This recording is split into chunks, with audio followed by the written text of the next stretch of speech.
students and teacher. I am presenting thought of the day. Please listen to me carefully. Work is worship. कर्म ही पूजा है. Work is worship. कर्म ही पूजा है. Do hard work. हमेशा क्या करो? कठिन परिश्रम करो. We should do our work with dedicatedly. है ना? हमको अपना काम जो है समर्पण भाव से करना चाहिए. कर्म करते रहो, फल की इच्छा मत करो. भगवान श्री कृष्ण ने भी जो है गीता में क्या कहा गया है? कर्म करो लेकिन फल की इच्छा मत करो. वर्क इज वर्शिप का मतलब हो गया कर्म ही पूजा है. बिना कर्म किए हुए कुछ भी नहीं मिलता. सबसे बड़ी पूजा है कर्म करना. सबसे बड़ी पूजा क्या है? कर्म करते रहो, निश्चित रूप से भी फल जरूर मिलेगा. ठीक है ना? हमको अपना कर्म जो है बिल्कुल समर्पित भाव से करना चाहिए. समर्पित भाव से करना चाहिए. डेडिकेटली समर्पित भाव से अपना कर्म करना चाहिए. We should do our work with dedicatedly. हमको अपना काम जो है किसके साथ करना चाहिए? समर्पित भाव से करना चाहिए. ठीक हो गया? उधर देखो, सत्येन रक्षते धर्मो, वहां लिखा हुआ है, वो तुमको नहीं आएगा पढ़ना. सत्येन रक्षते धर्मो विद्या योगेन रक्षते मिर्जया रक्षते रूपम कुलम वृत्तेन रक्षते. इसका मतलब ये हो गया, इसको अपनी कॉपी में लिखना है. सामने क्या कॉपी में लिख देना सबके सब. सत्येन रक्षते धर्मो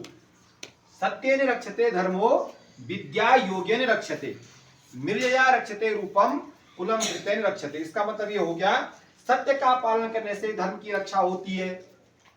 विद्या योगेन रक्षते, और विद्या की रक्षा किससे होती है? अभ्यास करने से. हम किसी में बार बार आपको बोलता हूं, अभ्यास से वर्धते विद्या. किसी भी चीज का बार बार अगर हम अभ्यास करते हैं, निश्चित रूप से हम उसमें निपुण होते हैं. निश्चित रूप से हम उसमें क्या होते हैं? निपुण होते हैं. उसके बाद विद्या योगेन रक्षते. विद्या से विद्या जो है किससे बढ़ती है? बार बार अभ्यास करने से बढ़ती है. अगर हम किसी चीज का अभ्यास नहीं करेंगे तो हम भूल जाते हैं. जैसे मैं अगर 1-2 दिन हारमोनियम नहीं बजाऊंगा तो मैं भी कभी भूल जाता हूँ. इसलिए अभ्यास बहुत जरूरी है. अभ्यास क्या है? बहुत जरूरी है. मिर्जया रक्षते रूपम. मिर्जया मतलब स्वच्छता जो रूप की रक्षा करती है.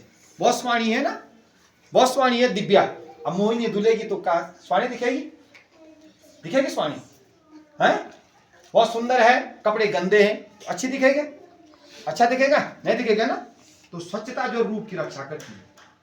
स्वच्छता किसकी रक्षा करती है? रूप की रक्षा करती है. और स्वच्छ तन से भी होना चाहिए, मन से भी होना चाहिए. मानसिक रूप से भी हमको स्वच्छ होना चाहिए और शारीरिक रूप से भी स्वच्छ होना चाहिए. मानसिक रूप से स्वच्छ कैसा होना चाहिए? अच्छी बात में सोचना, अच्छे काम करना, अच्छी बातें सोचना. यह मानसिक रूप से स्वस्थ बनाता है, आदमी को स्वच्छ बनाता है. ठीक.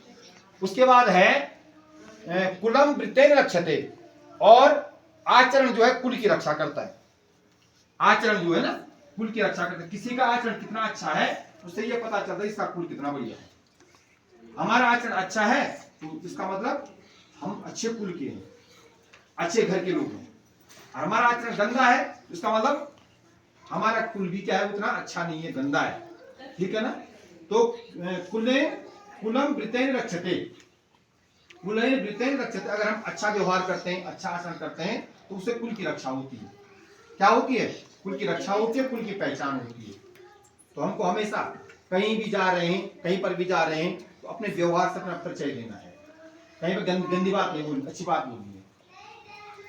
अगर कहीं पर गलत बोलेंगे तो बोलेंगे किसके बच्चे हैं या किस गांव के रहने वाले हैं, इनके माता पिता कौन है. तो माता पिता का भी नाम जाता है ना, गांव का नाम भी जाता है, और किस स्कूल में पढ़ते हैं तो स्कूल का नाम भी जाता है. इसलिए कोशिश ये करो कि हमेशा अच्छा व्यवहार करो. कोशिश क्या करना है? हमेशा अच्छा व्यवहार करो, है ना. व्यवहार ही अपना परिचय होता है. नीचे लिखा हुआ है, संविधान प्रारूप समिति के अध्यक्ष डॉक्टर भीमराव अम्बेडकर थे. कल मैंने लिखा हुआ था संविधान सभा के अध्यक्ष डॉक्टर राजेंद्र प्रसाद. सामान्य ज्ञान का प्रश्न है, ध्यान रखो. कल क्या लिखा हुआ था? संविधान सभा के अध्यक्ष डॉक्टर राजेंद्र प्रसाद थे, लेकिन प्रारूप समिति के अध्यक्ष कौन थे? डॉक्टर भीमराव अम्बेडकर. याद रखो. Next, daily blackboard update 1654, date 29 नवंबर 29 नवंबर 2024, डे फ्राइडे. आज फ्राइडे है, विघ्नों का बहाना बनाकर तुम कर्तव्य पालन से मत चूको। ऐसा मत बोलो मुझे डिस्टर्ब हो गया है, मैं नहीं कर पाया। कई बच्चे क्या करते हैं, सर हमारे अल्लाह एक दिन इसलिए मैंने गृह कार्य नहीं किया। एक दिन को हम कह रहे थे, ये तनु कह रही थी हमारे अल्लाह एक नहीं थी इसलिए मैंने गृह कार्य नहीं किया। तो स्कूल की छुट्टी होने के बाद कहाँ जा रखी थी? रियल एंड एक्सक्यूजेस होते हैं, लंगड़े बहाने बोलते हैं, अंग्रेजी में एक्सक्यूजेस बोलते हैं, लंगड़े बहाने। तो विघ्नों का बहाना बनाकर तुम कर्तव्य पालन से मत चूको। कभी भी ऐसा मत कहो कि फलाना विघ्न आ गया था, ऐसी बाधा हो गई इसलिए मैं इस काम को नहीं कर पाया। जो काम दिया जाए तो उसको कंप्लीट करो, बहाने मत बनाओ। स्टॉप में रुकना, विरमति, विरमति रुकना। ताजमहल यमुना नदी के किनारे स्थित है। ये एक बार पहले भी प्रश्न आया था कि आगरा किस नदी के किनारे स्थित है, तो आगरा जो है ताजमहल आगरा में है, तो इसका मतलब ताजमहल भी आगरा नदी के किनारे पर स्थित है। ठीक हो गया। दिल्ली भी यमुना नदी के किनारे पर स्थित है। यमुना कहां से निकलती है? उत्तरकाशी से, मंदरपूर से निकलती है ना, यमुनोत्री में, तब नीचे बहती है। कहां इकट्ठे होती है? इलाहाबाद में। किसके साथ? गंगा के साथ। इलाहाबाद में 3 नदियों का संगम है, गंगा, यमुना और सरस्वती। सरस्वती वहां पर अदृश्य है, सरस्वती दिखाई नहीं देती। तो 3 नदियों का संगम है, इसलिए उसको प्रयागराज कहते हैं, इलाहाबाद को। समझ में आ गई बात? और वहां प्रत्येक बार साल कुंभ लगता है। इस समय वहां कुंभ का मेला है, जैसे हरिद्वार में लगता है ना कुंभ का मेला, इसी प्रकार से वहां भी कुंभ का मेला इस समय। तो यमुना नदी किस नदी के किनारे, सॉरी ताजमहल किस नदी के किनारे बसा हुआ है? यमुना नदी के किनारे। जयंती है कैप्टन गुरबचन सिंह, साल रिया 29 नवंबर 1935 को जो है इनका जन्म हुआ था। और पुण्यतिथि है JRD टाटा, भारत के नागरिक उड्डयन के जनक थे। 29 नवंबर उनका निधन हुआ था 1993 में। तो एक की जयंती है और एक का निधन हुआ है, दोनों महापुरुष हुए हैं। और इन दोनों की पुण्यतिथि वो जयंती पे जो है उनको सत नमन करते हुए श्रद्धासुमन अर्पित करते हैं। और टुडे प्रेरणा अंशिका, और तुझे सूरज है कृष्णा, छोटा कि बड़ा?